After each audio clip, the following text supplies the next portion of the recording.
Level 1. The TikTok accident. Gail's ABCDEFU accumulated 400 million streams. The narrative, bedroom artist, organic virality, independent hustle, the forensic reality, Atlantic Records and Art House Entertainment had already signed her in 2020, a full year before the viral moment. Here's what the label purchased. TikTok Spark ads at an estimated $50,000 to $100,000 spend to artificially amplify what appeared to be user-generated content. Spark ads allow labels to promote organic-looking posts while hiding the sponsored tag from most users. The algorithm reads this as genuine engagement, triggering what we call browse velocity, the rate at which a track gets added to algorithmic playlists. Pink Panthers operate through identical infrastructure. Signed to Elektra Warner in 2021, her bedroom pop aesthetic is pure A&R, budget allocation disguised as DIY. Warner tested 47 different TikTok clips before Break It Off gained traction. That's not discovery. That's split testing with algorithmic favoritism baked into every data point. The technical breakdown: level 1 assets require pay-to-play indexing to maintain chart position. Gail's ABCDEFU appeared on 41 Spotify editorial playlists within 72 hours of going viral. That's not organic drift, that's purchase placement executing on schedule. The sustainability metric: Gail's follow-up singles failed to break 20 million streams. The infrastructure collapsed the moment the A&R budget allocation redirected. Level 1 assets are market test prototypes, not long-term revenue generators. But Level 2 weaponizes independence itself as corporate fiction. Level 2. The independent pretender. This level weaponizes the independent label as legal fiction. A WAL, Gamma, and Empire operate as major label distribution networks while maintaining an independent facade. The artist signs thinking they've avoided the machine. The forensic reality: they're still processing through Universal, Sony, or Warner's distribution infrastructure. Claro's Pretty Girl narrative: self-uploaded to YouTube, bedroom recording, authentic indie artist. The receipts: her father worked as a marketing executive at Converse. The brand immediately funded her tour before she had released an EP. By 2017, she was managed by Nick Sylvester of God Mode, a label distributed through RCA Sony. The strategy here is organic drift manipulation, allowing a subject to build a grassroots audience, then inserting industrial infrastructure once the market validates demand. This reduces A&R risk. The label lets TikTok and YouTube function as unpaid market research departments. Steve Lacy is audited similarly. His bad habit virality appeared organic until you examine the timeline. He was already signed to RCA, had toured with the internet, and had production credits with Kendrick Lamar. The iPhone producer narrative is brand positioning, not biography. RCA allocated an estimated 7-figure A&R budget allocation for algorithmic saturation across TikTok, Spotify, and YouTube Shorts simultaneously. Level 2 subjects understand that in 2026, independent is a marketing vertical, not a business model. The infrastructure is identical, only the independent facade differs. But Level 3 doesn't need authenticity. It manufactures bloodline access. Level 3, the label Scion.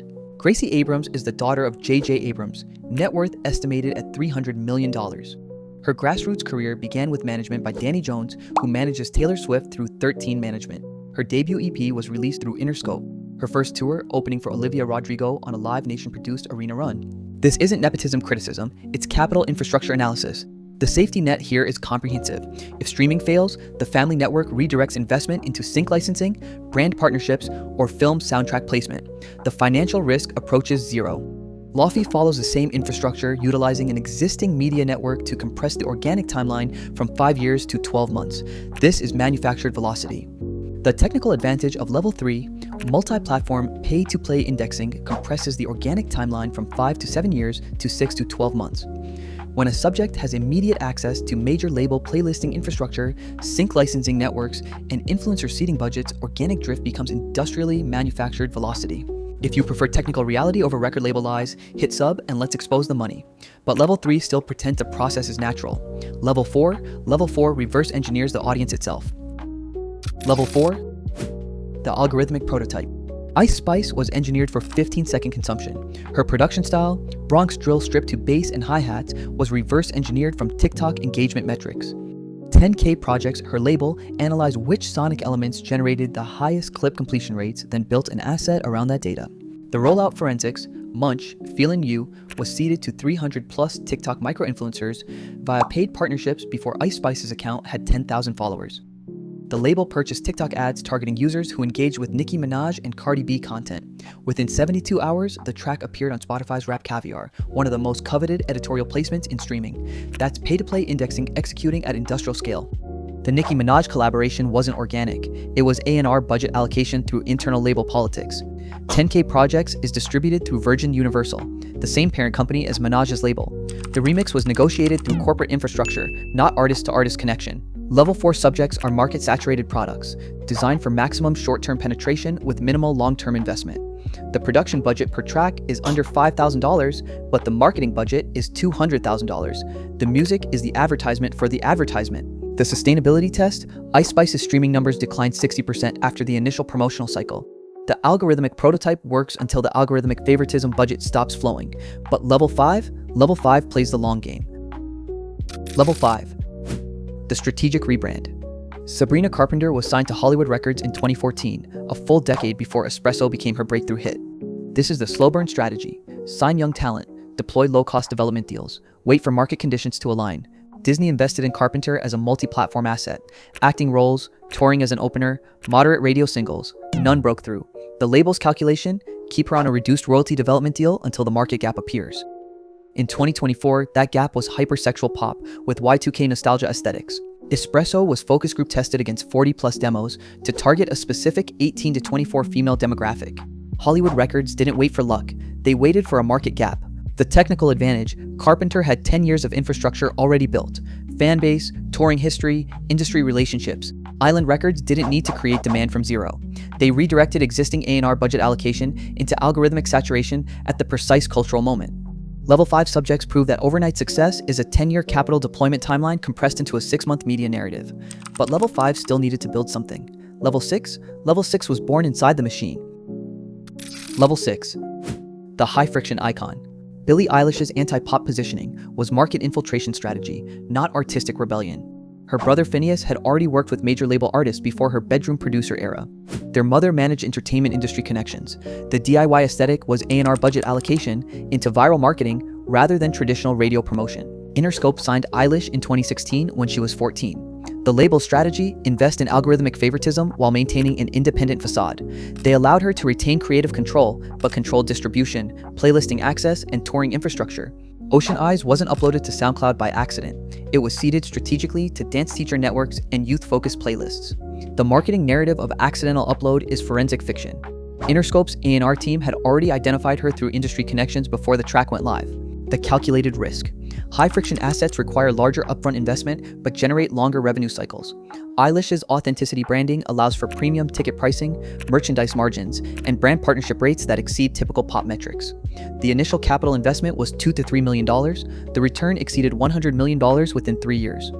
Level 6 subjects understand that the illusion of independence is more valuable than actual independence, but they're still artists. But Level 7 isn't human anymore. Level 7. The institutional icon. Drake isn't a musician, he's a hedge fund with a Spotify account. Let's audit what makes Level 7 different. It's not about how you started, it's about what you became.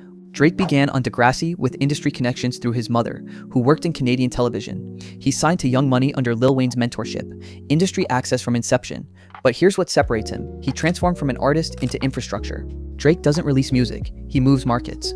In My Feelings was paired with the viral Kiki challenge on TikTok, but the challenge didn't happen organically. Republic Records and Drake's management team coordinated with influencers to seed the dance globally before the song officially dropped.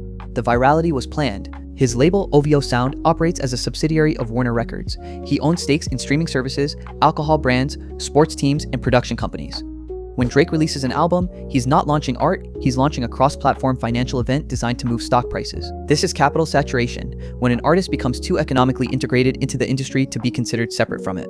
Taylor Swift operates at the same altitude. She began with industry access. Her father purchased equity in Big Machine Records, the label that signed her at 14. But what makes her Level 7 isn't the privilege of her start, it's the completeness of her institutional transformation.